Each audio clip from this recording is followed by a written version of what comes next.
தமிழ் பேசும் அனைத்து நாளுங்களுக்கும் வணக்கம். இன்றைய டெக் நியூஸில் உங்களை சந்திப்பதில் மிக்க மகிழ்ச்சி. ஸோ இன்றைய நியூஸில் பேக்ரவுண்ட்லாம் வந்து பிடிச்சிருக்கான்னு வந்து சொல்லுங்க. ஒவ்வொரு வாரம் விதவிதமான பேக்ரவுண்ட் உங்களுக்காக ட்ரை பண்ணிட்டு இருக்கேன். போன வாரம் அவுட்டோர், இந்த வாரம் இன்டோரில் உங்களுக்கு வித்தியாசமாக இருக்கும். இன்னும் நிறைய உங்களுக்காக கீப் வெயிட்டிங். அண்ட் இந்த நியூஸில் உங்களுக்கு சூப்பரான நிறைய இன்ஃபர்மேஷன்ஸ் வந்து காத்துக்கிட்டு இருக்கு. நீங்கள் எதிர்பார்த்த அந்த ஒரு விஷயமும் இருக்கு. ஃபர்ஸ்ட் நியூஸ் என்னன்னு பார்த்தீங்கன்னா iQOO 13 டிசம்பர் 3ஆம் தேதி அஃபிஷியலி இந்தியாவில் லான்ச் ஆக போகுதுன்றதை கன்ஃபார்ம் பண்ணிட்டாங்க. அண்ட் இதை பற்றி என்ன ஏது பார்க்குறதுக்கு எப்படி இருக்குன்றதை பற்றிலாம் ஏற்கனவே ஒரு ரீல் போட்டுட்டேன். பட் இருந்தாலும் என்னன்றதை குயிக்காக சொல்லிடுறேன்.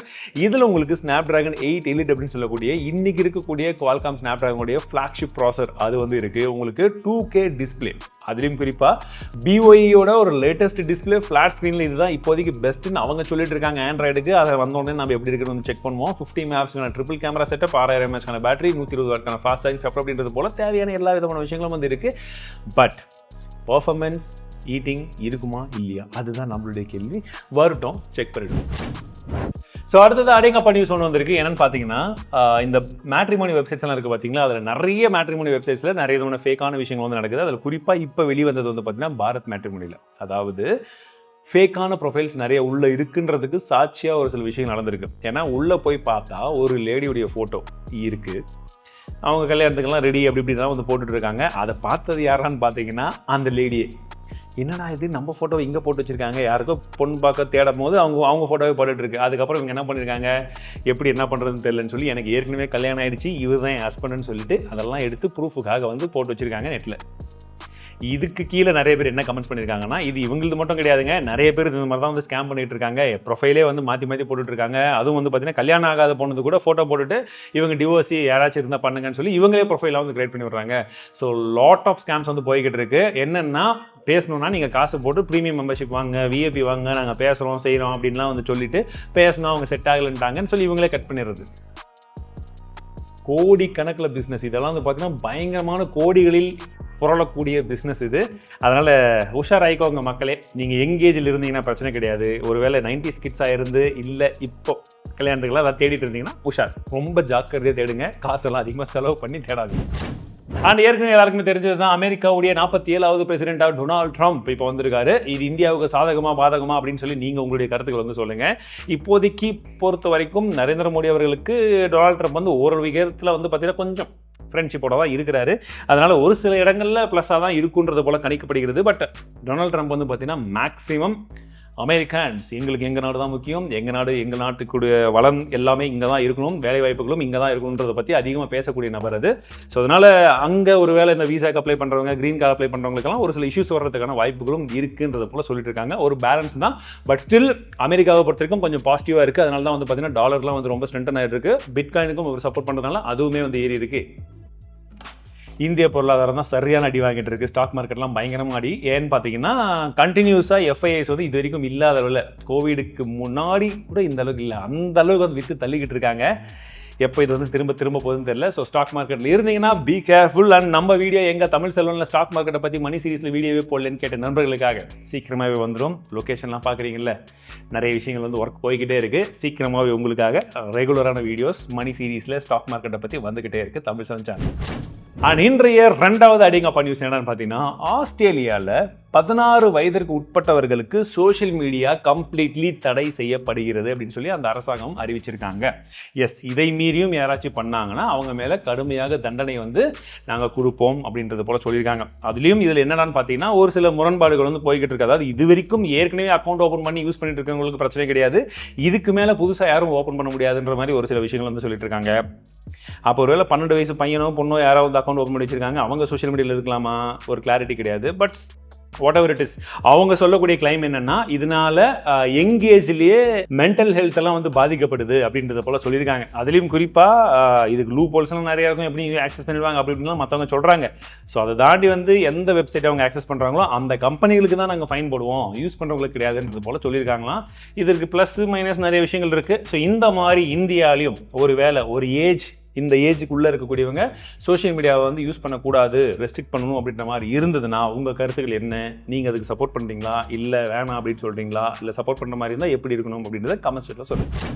BSNLும் VFXம் இப்போ வந்து பார்த்தீங்கன்னா D2D அப்படின்னு சொல்லக்கூடிய ஒரு சர்வீஸை வந்து சீக்கிரமாக கொண்டு வர போகிறதா அனௌன்ஸ் பண்ணியிருக்காங்க. இது என்னடான்னு பார்த்தீங்கன்னா டைரக்ட் டு டிவைஸ்.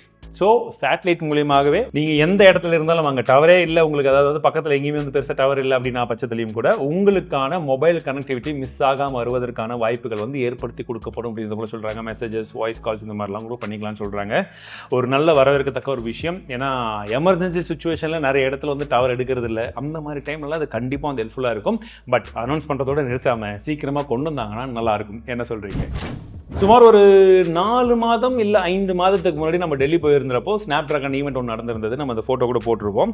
அதில் இந்தியாவுக்காகவே பிரத்யேகமாக ஒரு கம்மி பட்ஜெட்டில், அதாவது 10,000 ரூபாய்க்குள்ளே இருக்கக்கூடிய ஸ்மார்ட் ஃபோன்ஸுக்கு நாங்கள் 5G கேப்பபிலிட்டியை கொண்டு வரதுக்காகவே ஸ்னாப்ட்ராகன் 4S Gen 2 சொல்லக்கூடிய ஒரு ப்ராசஸரை அறிமுகப்படுத்துகிறோம்னு சொல்லி அறிமுகப்படுத்தினாங்களா. அந்த ப்ராசஸர் இப்போ முதல் முறையாக Redmi A4 அப்படின்னு சொல்லக்கூடிய ஒரு 5G ஸ்மார்ட் ஃபோனில் லான்ச் ஆக போகுதுன்றத போல சொல்லிட்டு இருக்காங்க.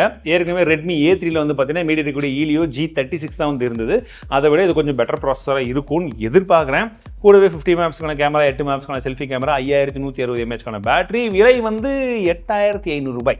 7,300 ரூபாய்க்கு A3 இருந்தது. இது ஏன் இவ்வளோ விலை ஏற்றி வச்சிருக்காங்க? 5Gன்றதுனாலையோ? ஒரு அஃபோர்டபுளான செக்மெண்ட் என்னும் போது ஒரு 7,500 ஓகேஷான ஒரு ப்ரைஸிங் என்னை பொறுத்த வரைக்கும். ஒரு 8,000 ரூபாய்க்குள்ளே இருந்திருந்தால் பெட்டராக இருந்திருக்கும். ஒரு 500 ரூபாய் அதிகமாக தான் இருக்குது. லெட்ஸ் சி, அஃபிஷியலாக லான்ச் ஆகும்போது 20ஆம் தேதி லான்ச் ஆகுது, நவம்பர் மாதம். பார்க்கலாம் எப்படி இருக்குன்னு. ஸோ OnePlus ஃபேன்ஸ்க்காக இல்லைங்க, நான் இதை பற்றி பேச வரல, பச்சை கோடெல்லாம் கிடையாது. OnePlus ஃபேன்ஸ்க்காகவே இப்போது OnePlus உடைய அடுத்த ஜென்ரேஷன் 13R லீக்ஸ் வந்துடுச்சு. எஸ், இது என்னென்னு பார்த்தீங்கன்னா உங்களுக்கு BOUடைய X2 display and Snapdragon 8 Gen 3, 50 மேப்ஸ்க்கான பிரைமரி கேமரா, 16 மேப்ஸ்க்கான செல்ஃபி கேமரா, 6000 mAhக்கான பேட்டரி, 100 வாட்க்கான ஃபாஸ்ட் சார்ஜிங் சப்போர்ட். வேறு என்ன வேணும் உங்களுக்கு சொல்லுங்கள்? நல்ல சாஃப்ட்வேர் அப்டேட் வேணும் அப்படின்னு தான் என் மனசு சொல்லுது. உங்களுக்கு என்ன சொல்லுது? சுமார் ஒரு 4 வருஷத்துக்கு முன்னாடி இந்த இன்டிஸ்பிளே ஃபிங்கர் சென்சார்லாம் வரும்போது நான் ஒரு விஷயத்த சொல்லிட்டு இருந்தேன். அதாவது மொபைலுடைய ஒரே இடத்துல மட்டும்தான் இன்டிஸ்பிளே ஃபிங்கர் சென்சார் ஏன் வரணும், ஸ்க்ரீன் ஃபுல்லாகவே இந்த டெக்னாலஜி வந்து வந்துடும், அதுதான் என்னுடைய எக்ஸ்பெக்டேஷன் அப்படின்னு சொன்னேன். இப்போ வரைக்கும் அது பூர்த்தி ஆகலை, பாதி டிஸ்பிளேக்கு கூட வரல. ஆனால் இப்போ மோட்டரோலா வந்து பார்த்தீங்கன்னா ஒரு பேட்டன்ட் வந்து ரிஜிஸ்டர் பண்ணியிருக்காங்களாம். இது வந்து பார்த்தீங்கன்னா அவங்களுடைய ரோலபிள் ரைசர் அப்படின்னு சொல்லக்கூடிய ஒரு ஸ்மார்ட் ஃபோன் இருக்கு இல்லைங்க, அதில் நீங்கள் ஃபோனில் எங்கே வச்சாலும் உங்களுக்கு ஃபிங்கர் பிரிண்ட் சென்சர் ஒர்க் ஆகிற மாதிரி கொண்டு வர போகிறோம் அப்படின்றத போல் பேட்டன்ட் வாங்கியிருக்காங்க. பேட்டன்ட் மட்டும் தான், கொண்டு வரும்போது தான் தெரியும் இதோடைய ஃபுல் கேப்பபிலிட்டி எப்படி இருக்குன்னு சொல்லி. இதுக்கான பேர் வந்து பார்த்தீங்கன்னா managing consistent finger print on display, FOD. இது வந்து மல்டிபிள் FODs வச்சிருக்கிறதுனால இதை வந்து யூஸ் பண்ண முடியும் அப்படின்ற போல சொல்கிறாங்க, which is really good. But let's see எப்போ கொண்டு வராங்க, அது எப்படி இம்ப்ளிமெண்டேஷன் பண்ணுறாங்கன்றது ரொம்பவே முக்கியம். ஏன்னா 2022 இருந்து அமேசான் ட்ரோன் டெலிவரிக்கான விஷயங்கள் எல்லாம் வந்து செய்துட்டு இருந்து இதுதான் எங்களோட ட்ரோன் எல்லாமே வந்து சொல்லிட்டு இருந்தாலும் இப்போ தான் அஃபிஷியலி வந்து அவங்களுக்கான அப்ரூவல் வந்து கிடச்சிருக்கு. அமெரிக்காவில் இப்போ வந்து பார்த்தீங்கன்னா முதல் முறையாக ட்ரோன் டெலிவரி அவங்க ஸ்டார்ட் பண்ணிட்டாங்க. அந்த மாடல் MK30 அப்படின்ற பேரில் இது வந்து பார்த்தீங்கன்னா மேக்ஸிமம் 2.26 kg வரைக்கும் ப்ராடக்ட்டை டெலிவரி பண்ண வல்லமை கொண்டது. ஸோ இந்த மாதிரி தான் நம்மளும் பட்ஜெட்டில் ஒரு ட்ரோன் வாங்கலாமேன்னு 2000 ரூபாய்க்கு, அதுவும் 80% டிஸ்கவுண்ட்டுன்னு ஒருத்தன் சொன்னான்னு நம்பி வாங்கி ஒரு ட்ரோனை போட்டிருக்கோம். வீடியோ பார்க்காதவங்க பாருங்கள், போன வாரம் போட்டிருக்கோம். ஆஃப்டர் லாங் டைம் 2018க்கு அப்புறமாக டாப் 10 செல்லிங் ஸ்மார்ட் ஃபோன்ஸில் முதல் முறையாக சாம்சங் உடைய கேலக்ஸி S சீரிஸ் என்ட்ரு ஆயிருக்கு. A சீரிஸ் எல்லாம் இருந்துச்சு, அது வேறு வழியிலன்னு மக்கள் வாங்கிட்டு இருந்தாங்க. பட் அவங்களுடைய ஃப்ளாக்ஷிப் ஸ்மார்ட் ஃபோன் அதுவே இத்தனை நாள் இல்லாமல் இருந்தது, இத்தனை வருஷமாக இல்லாமல் இருந்தது. ஆஃப்டர் 6 years S சீரிஸ் உள்ள வந்திருக்கு. அதுலேயும் அல்ட்ரா வரல, S24 வந்திருக்கு. வாழ்த்துக்கள். அப்போ இந்த லிஸ்ட்டில் யாரா இருக்காங்கன்னு பார்த்தீங்கன்னா, நம்ம என்ன சொன்னால் என்ன சொல்லாட்டி என்ன, ஃபுல்லாக பழம் தான் குளோபலாகவே. நார்த் கொரியா தலைவர் என்ன பண்ணியிருக்காரு, அப்பா ரஷ்யா நீங்கள் உக்ரைன்ன்ற பெரிய நாடு கூட போட்டி போடுறீங்க, அதனால் உங்களுக்கு ஹெல்ப் பண்ணுறதுக்கு நாங்கள் ஒரு 10,000 பேர் அனுப்புகிறோன்னு சொல்லி அனுப்பிச்சி விட்ருக்காப்புல. அண்ட் அவங்களுக்கு அன்லிமிட்டட் இன்டர்நெட் வேறு கொடுத்துட்ருக்காங்களாம். அவங்க போய் சண்டை எங்கே போகிறது, ஏற்கனவே சண்டை போட்டே பாவம் உக்ரைனில். அதனால் இருக்கிற இன்டர்நெட் என்ன பண்ணுறதுன்னு சொல்லி நாங்களும் தேடி எவ்வளோ கஷ்டப்பட்டெல்லாம் படித்து கிடிச்செல்லாம் பார்த்து வேறு வழி இல்லை அப்படின்ற பட்சத்தில் கடைசியாக பாவம் அந்த சோல்ஜர்ஸ் எல்லாமே வந்து பார்த்தீங்கன்னா 18+ கண்டென்ட்டை பார்க்க ஆரம்பிச்சிட்டு இருக்காங்க அப்படின்றது போல் ஒரு சில தகவல் வந்திருக்கு. இதுவும் ஒரு நியூஸ், அவ்வளோதான். ஏன்னா இதே அவங்க நார்த் கொரியாவில் பண்ணால் அந்தளவுக்கு சிவியரான தண்டனைலாம் இருக்கான். எஸ், அங்கே வந்து இந்த மாதிரி மட்டும் கிடையாது, உங்களுக்கு ஃபாரின் டெலிவிஷன்ஸாக இருக்கட்டும், ஏர்கட்ஸாக இருக்கட்டும், இன்னும் பார்த்தீங்கன்னா இந்த பர்த்டே பார்ட்டிஸ் எல்லாம் கூட செலிப்ரேட் பண்ணக்கூடாதுன்ற அளவுக்கு ரெஸ்ட்ரிக்ஷன்ஸ் இருக்கான். ஆக்ராவில் ஒருத்தன் என்ன பண்ணியிருக்கான், நேராக கேடிஎம் ஷோரூம் போயிட்டு டெஸ்ட் ரைட் பண்ணணும்னு சொல்லியிருக்கான். இல்லைங்க டெஸ்ட் ரைட்லாம் கொடுக்க முடியாது அப்படி இப்படின்னு சொன்னதுக்கப்புறம் சரி இருங்க எங்கள் அப்பாவை கூட்டிகிட்டு வரேன்னு சொல்லிட்டு ஒருத்தர் கூட்டிகிட்டு வந்து உட்கார வச்சுட்டு பைக் எடுத்துகிட்டு போயிட்டு ரொம்ப நாள் வரலையே ஆளை காணமே எங்கே உங்கள் பையன் கேட்டதுக்கப்புறம் என் பையன்லாம் இல்லைங்க 2-3 தடவை என் டீ கடைக்கு வந்து டீ குடிச்சாப்புல சரி ஏதோ கொஞ்சம் வாங்கினா யாரோ கூப்பிட்றாங்க கம்பெனிக்கு யாரெல்லாம் சொல்லி கூப்பிட்டாருன்னு வந்து உட்காந்துக்கிறேன் நான். அவன் யாருன்னு கூட எனக்கு தெரியாதுன்னு சொல்லி பார்த்தா அவர் டீ கடைக்காரரு பைக் எடுத்துகிட்டு போனவன் வரல அப்படின்னு சொல்லி போலீஸ் கம்ப்ளைண்ட் கொடுத்து அதுக்கப்புறம் பிடிச்சி மாட்டிருக்கான் அவளை. இதெல்லாம் தேவையா? சோனி PS5 Pro இந்தியாவில் அஃபிஷியலி வரவே வராது இப்போதைக்கு அப்படின்றத போல சோனி தரப்புலேருந்து அஃபிஷியல் ஸ்டேட்மெண்ட் வந்து கொடுத்துட்டாங்க. ஏன் வராதுன்னு சொல்லி கேட்டதுக்கு என்ன சொல்லியிருக்காங்கன்னு பார்த்தீங்கன்னா Wi-Fi 7 இந்தியாவில் இன்னும் லீகலாக அலோவ் பண்ணல, அதுக்கு 6 GHz பேண்டெல்லாம் வந்து வேணும், அதெல்லாம் இல்லைன்ற காரணத்தினால நாங்கள் கொண்டு வரல அப்படின்றத போல சொல்லியிருக்காங்க. நிறைய டிவைசஸ் இங்கே அப்படி தான் இருக்குது. பட் என்ன பண்ணுவாங்கன்னா ஒரு சாஃப்ட்வேர் ஃப்ரேம்வொர்க் மூலியமாக Wi-Fi 7 இல்லாமல் இப்போதைக்கு Wi-Fi 6 6E ஒர்க் பண்ணுற மாதிரி வந்து கொடுத்துருப்பாங்க. பட் இவங்க வந்து கம்ப்ளீட்டாகவே வந்து ஸ்டாப் பண்ணுறாங்க அப்படின்றது போல் சோனி PS5 Proக்காக வெயிட் பண்ணிருக்கக்கூடிய நிறைய பேர் வந்து கேட்டுக்கிட்டு இருக்காங்க. பார்க்கலாம், Wi-Fi 7க்கு சீக்கிரம் அப்ரூவல் கொடுத்தா நல்லா தான் இருக்கும். நானும் உங்களுக்காக ஒரு வீடியோ பிளான் பண்ணிட்டு இருக்கேன், சீக்கிரமாக வரும். டாட் வந்து இப்போ டொமஸ்டிக் ஃப்ளைட்ஸ்ல எல்லாம் கூட நீங்கள் இன்டர்நெட்டுடைய ஆக்சஸ் கொடுக்கலாம் அப்படின்றத போல் சொல்லிட்டு இருக்காங்களாம். இதுக்கு ஒரு சில வழிமுறைகள்லாம் வந்து ஏற்படுத்தியிருக்காங்க. அதை ஃபாலோ பண்ணால் மட்டும்தான், அதுக்கும் ஒரு சில ரெஸ்ட்ரிக்ஷன்ஸ் இருக்குது, அந்த முறை பிரகாரம் கொடுக்கலாம் அப்படின்றத போல் சொல்லியிருக்காங்க. இது வரவேற்கத்தக்க ஒரு விஷயம் தான். ஏன்னா 3 மணி நேரம் என்டர்டெயின்மெண்ட் இருந்தாலும் ஒரு எமர்ஜென்சி சுச்சுவேஷன் மற்ற விஷயங்களுக்கு எல்லாமே கண்டிப்பாக வந்து தேவைப்படும். ஏன்னா நிறைய சுச்சுவேஷன்ஸ் வந்து அந்த மாதிரி அமையும். ஏன்னா நிக்கில் காமத்தும் நிதின் காமத்தும் வந்து பார்த்தீங்கன்னா அவங்களுடைய பேரண்ட்ஸ் இருக்கும்போது ஃப்ளைட்டில் ஏறுறதுக்கு முன்னாடி ஒரு அப்டேட் வந்துச்சு, அதுக்கப்புறம் என்ன நடந்ததுன்னு தெரியல அப்படின்றது போலலாம் ஒரு இன்டர்வியூலாம் சொல்லியிருந்தாரு. ஸோ அந்த மாதிரி எமர்ஜென்சி சுச்சுவேஷனுக்கு கண்டிப்பாக ஹெல்ப்ஃபுல்லாக இருக்கும்.